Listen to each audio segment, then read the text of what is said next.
Joining me now from Washington, D.C., Senior Legal Fellow at the Heritage Foundation, Hans von Spakovsky. Hans, one of the architects down in Alabama of this piece of legislation kind of summed it up, I think, for the Republicans who were behind this bill, this Rich Wingo. He says, it goes after Roe directly. We're going in the front door, and we're saying to the Supreme Court, please explain to us how this isn't a person. With modern technology, with everything that we know, this child needs to be protected under the U.S. Constitution. So my question to you, Hans, in your opinion, when you look at what Alabama has passed and is now poised to be inked into law, does it look like a front door attack, legal attack to Roe versus Wade to you, or is this more of a back door?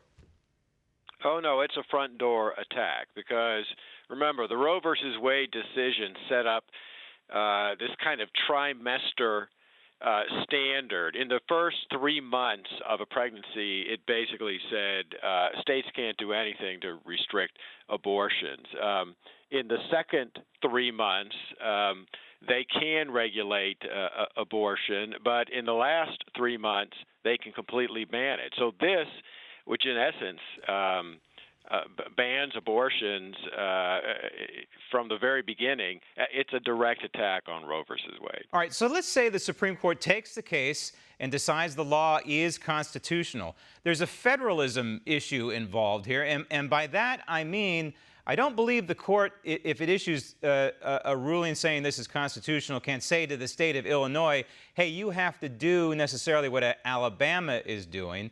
But if it does give its imprimatur on this law, it would be saying, hey, if I read it correctly, if there is a detectable heartbeat, because I believe that's part of the equation here, then that is a life and it must be protected. How do you see this one shaken out?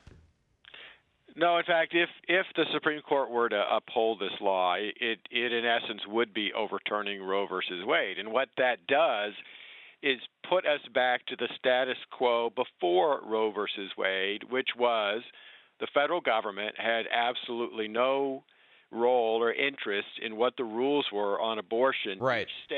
Each state determined what that rule was on its own. Right. In other words, that's what I'm alluding to in terms of the federalist system. So what happens to a piece of ruling like this, if you will, that's not unlike Dred Scott, Plessy versus Ferguson? Possibly now we would add Roe versus Wade. Now, those two I just mentioned were among the worst in the history of the United States Supreme Court. Whether you agree or not of Roe versus Wade, the bottom line is it would be negated. So what would happen? Would it just be relegated to the junk heap of history of the United States Supreme Court?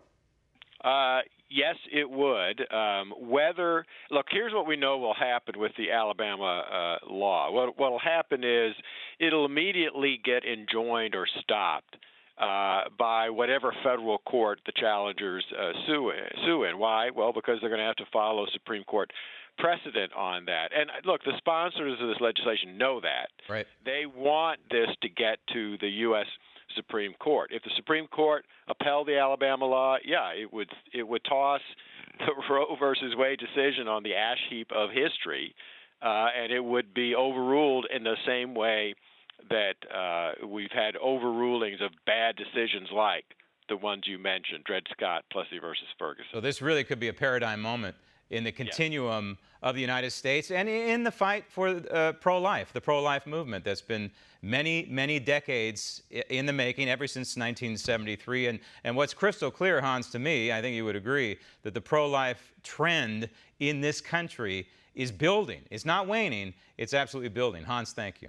Want to see more videos like this? Click on the link below and subscribe to One America News on YouTube, and call your cable provider and kindly demand that One America News is added to your lineup. Call and subscribe today.